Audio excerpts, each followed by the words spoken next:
Hello and welcome. बहुत सारी जो भी कैंडिडेट्स हैं जिन्होंने अप्लाई किया जीडीएस फॉर्म को ऑनलाइन अप्लाई किया। और बहुत सारे स्टूडेंट्स ऐसे हैं जिनको बहुत सारी मिस्टेक्स होगी, बेसिक डिटेल देने में मिस्टेक्स होगी, प्रेफरेंस देने में, मार्क्स देने में, कहीं नाम देने में, फादर्स नेम देने में, बोर्ड को चूज़ करने में, और बहुत सारी मिस्टेक्स होगी। कहीं मार्क्स कम दिए, कहीं मार्क्स ज़्यादा दिए। तो क्या हमारा फॉर्म रिजेक्ट हो जाएगा? क्या हमारा फॉर्म एक्सेप्ट होगा? तो क्या एडिट ऑप्शन आएगा? क्या हम एडिट कर पाएंगे? क्या हम करेक्शन कर पाएंगे? तो कंप्लीट डिटेल मैं इस वीडियो में आपको बताने जा रहा हूँ कि कहाँ आपका फॉर्म एक्सेप्ट किया जाएगा, कहाँ आपका फॉर्म रिजेक्ट किया जाएगा। देखो, ये मेरा सजेस्टिव वीडियो है कि मेरी राय है कि यहाँ आपको एक्सेप्ट कर दिए जाएंगे, यहाँ आपकी फॉर्म को रिजेक्ट कर दिए जाएंगे। वैसे जो मैंने यहाँ पर आपको सोल्यूशन दिया है, ये एज़ पर बोर्ड है, जो मैं आपको आगे कहने जा रहा हूँ, एज़ पर बोर्ड रूल्स है। तो बहुत सारे मैं व्हाट्सअप मैसेज रिसीव कर रहा हूँ, कॉल्स रिसीव कर रहा हूँ, कमेंट्स रिसीव कर रहा हूँ कि सर रिजेक्शन हो जाएगी या एक्सेप्ट हो जाएगा मेरा फॉर्म। देखिए, रिजेक्शन हो जाएगा या एक्सेप्ट हो जाएगा, ये तो डॉक्यूमेंट वेरिफिकेशन जब होगी तभी सारा कुछ पता चल जाएगा, कि जब आपने ओरिजिनल डॉक्यूमेंट्स लेने होंगे डॉक्यूमेंट वेरिफिकेशन के वक्त। तो कुछ ऐसी डिटेल्स होती है जहाँ पर फॉर्म आपका रिजेक्ट कंफर्म हो सकता है, कुछ ऐसी डिटेल्स है जहाँ आपका फॉर्म रिजेक्ट नहीं हो सकता है। और इस वीडियो के एंड में मैं आपको एक इम्पॉर्टेंट सजेशन देने जा रहा हूँ एडिट ऑप्शन के बारे में।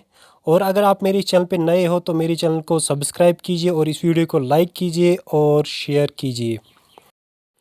और एक इम्पॉर्टेंट बात, अगर आपने कुछ पूछना होगा आप कमेंट बॉक्स में कमेंट कर सकते हो, और अगर आप चाहो तो व्हाट्सएप ग्रुप में आप ज्वाइन हो सकते हो। लिंक वीडियो के डिस्क्रिप्शन में दिया हुआ है, और मेरा व्हाट्सएप कॉन्टैक्ट भी लिंक डिस्क्रिप्शन में, इस वीडियो के डिस्क्रिप्शन में दिया हुआ है। अब चलिए हम इस वीडियो के टॉपिक की ओर चलते हैं। पहली मिस्टेक जो कैंडिडेट्स की तरफ से हो रही है वो ये है कि वो बेसिक डिटेल देने में मिस्टेक कर बैठते हैं, जैसे नाम, father's name, date of birth, gender. अब क्वेश्चन अराइज होता है, क्या हम इसमें चेंज कर सकते हैं? नहीं, कोई चेंज करने का ऑप्शन नहीं है। अगर आपने इसमें बड़ी गलती की होगी, बड़ी मिस्टेक की होगी, तो आपकी ये रजिस्ट्रेशन कैंसल भी हो सकती है, रिजेक्ट भी हो सकती है। अगर थोड़ी बहुत अल्फ़ाबेट में चेंज हुई होगी, या डीओबी में थोड़ी बहुत चेंज हुई होगी, एक दो दिन शायद, या कुछ दिन चेंज हुई होगी, मिस्टेक हुई होगी, शायद उसको एक्सेप्ट कर दिया जाएगा। लेकिन अगर बड़ी गलती हुई होगी तो रिजेक्शन होने के चांसेस बहुत ज़्यादा है। दूसरी जो मिस्टेक है, I have different address, temporary या permanent, how can I enter my address. Students यहाँ भी गलती कर बैठते हैं कि वो समझते हैं कि हम इस वक्त कुछ दिनों के लिए कहीं और है, हमें वो डिटेल यहाँ मेंशन करनी है टेम्प्रोरी में, और हमारा परमानेंट एड्रेस जो कि है वहाँ पर परमानेंट एड्रेस ही डाल देंगे।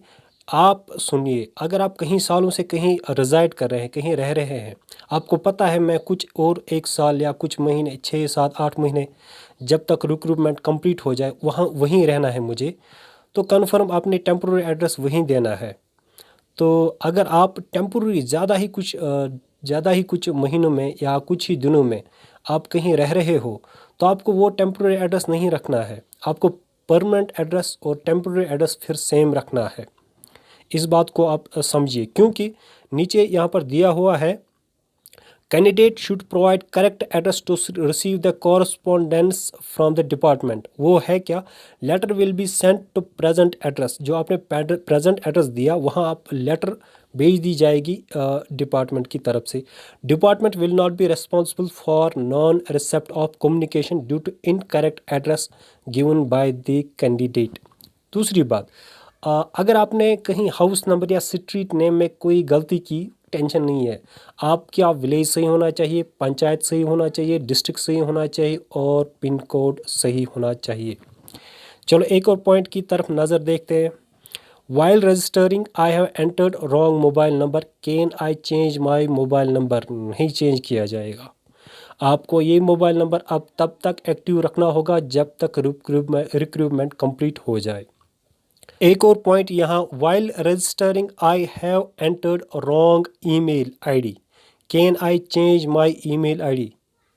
नहीं कर दी जाएगी। ईमेल आईडी को आप चेंज नहीं करेंगे तब तक जब तक रिक्रूटमेंट कंप्लीट हो जाए। तो अगर आप ईमेल आईडी को चेंज नहीं कर सकते तो आपने यही ईमेल आईडी को एक्टिव रखना होगा। एक और पॉइंट है यहाँ, while registering I have entered wrong board, can I change my board? यहाँ पर इसका आंसर दिया हुआ है, there is no need of changing board name in the registration details since candidate can choose appropriate board at the time of submitting marks information in the process of applying online. यहाँ कहा जा रहा है कि board आप सही board दो जहाँ आपने 10th क्वालिफाई किया हुआ है। अगर किसी स्टूडेंट्स को गलती हो भी गई, यहाँ पर नहीं कहा गया है कि उसको हम रिजेक्ट करेंगे। मे बी रिजेक्शन भी हो सकती है या रिजेक्शन नहीं हो सकती है। ये तब पता चलेगा जब डॉक्यूमेंट वेरिफिकेशन हो जाएगी। Shall I need to upload any document at the time of registration? क्या जैसे ही मैंने फॉर्म अप्लाई किया या रजिस्ट्रेशन की, क्या उस वक्त मुझे कोई डॉक्यूमेंट अपलोड करना है? नहीं करना है, सिवाय आपने साइन को अपलोड करना है, आपने फ़ोटोग्राफ को अपलोड करना है और आपने 10th मार्कशीट की डिटेल्स आपने देनी है। I want to register but my state या board are not available for registration. मैं रजिस्ट्रेशन करना चाहता हूँ लेकिन मेरा स्टेट यानी बोर्ड वहाँ पर शो नहीं हो रहा है। इसके लिए आपने क्या करना होगा, you may contact respective circle administration help desk for further details. आप अपने रेस्पेक्टिव जो सर्कल एडमिनिस्ट्रेशन होगा उससे आपने कांटेक्ट करना होगा। वो कैसे, आपने क्या करना होगा, पोस्ट ऑफिस की मेन साइट पे आना होगा, हेल्प डेस्क पे आपने क्लिक करना होगा, वहाँ पर आपने सर्कल चूज़ करना होगा। वहाँ पर ईमेल और कांटेक्ट दिए हुए हैं अपने अपने सर्कल्स का, उन पे आप ईमेल कीजिए या कांटेक्ट कीजिए।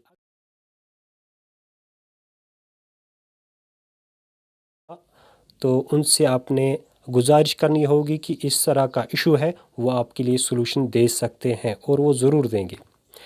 तो एक और पॉइंट हम देखते हैं, I am not able to register with the given email ID. Registration नहीं हो पा रही है क्योंकि मैं जब भी ईमेल देता हूँ तो रजिस्ट्रेशन नहीं हो पा रही है। वो इसलिए रजिस्ट्रेशन नहीं हो पा रही है कि आपने वो ईमेल पहले ही दे रखे हैं और उस पर आपने रजिस्ट्रेशन की हुई है।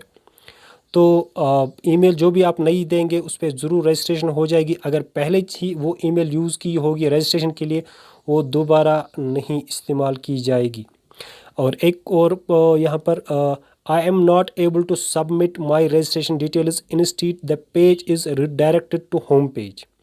ठीक, जैसे ही मैं रजिस्ट्रेशन सबमिट कर रहा हूँ तो पेज रिडायरेक्ट होता है होम पेज पे।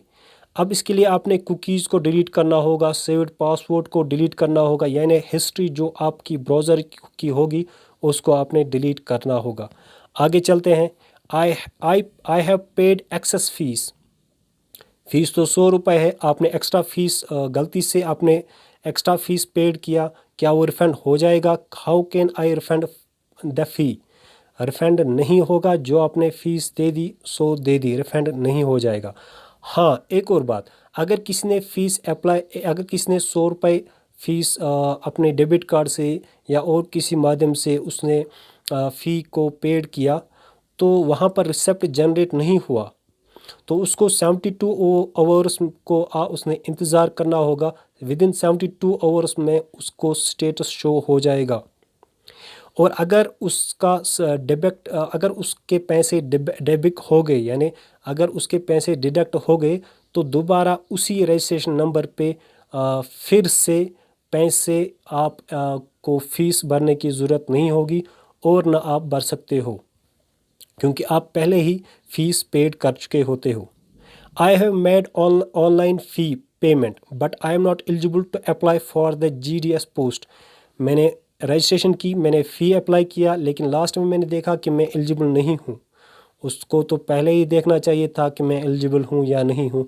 अब आपने फ़ीस भर दी, क्या आपको रिफ़ंड हो जाएगा? नहीं हो जाएगा। I am not able to register with the given mobile number. Same आप रजिस्टर नहीं होते हो, जो आप मोबाइल नंबर देते हो उस पर आप रजिस्टर नहीं होते हो। इसका रीज़न यही है कि आपने वो मोबाइल नंबर पहले ही उस पर आपने रजिस्ट्रेशन की होगी।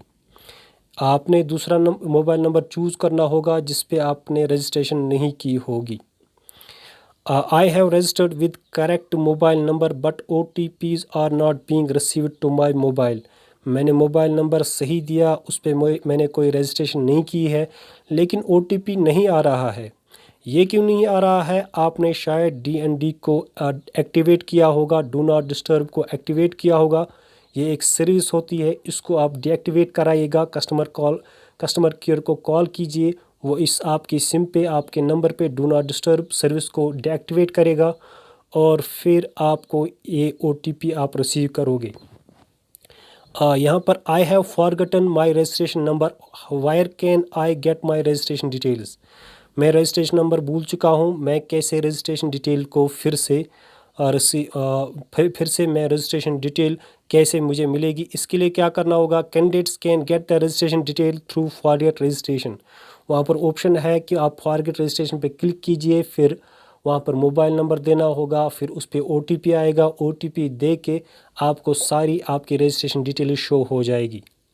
आई am not able to change the detail of name, father's name, DOB और जेंडर। मैं अपना नाम नहीं चेंज कर पा रहा हूँ। फादर्स नेम जो मैंने दिया या DOB या जेंडर, इनमें जहाँ भी मुझे मिस्टेक होगी अब मैं चेंज नहीं कर पा रहा हूँ। सिंपली बात है, करेक्शन कोई अलाउड नहीं है। जो भी आपने ये डिटेल दे दी सो दे दी, करेक्शन आप नहीं कर सकते हो। एक और यहाँ पॉइंट शो हो रहा है, I am not able to find the board and year of pass of my pass certificate to enter the marks.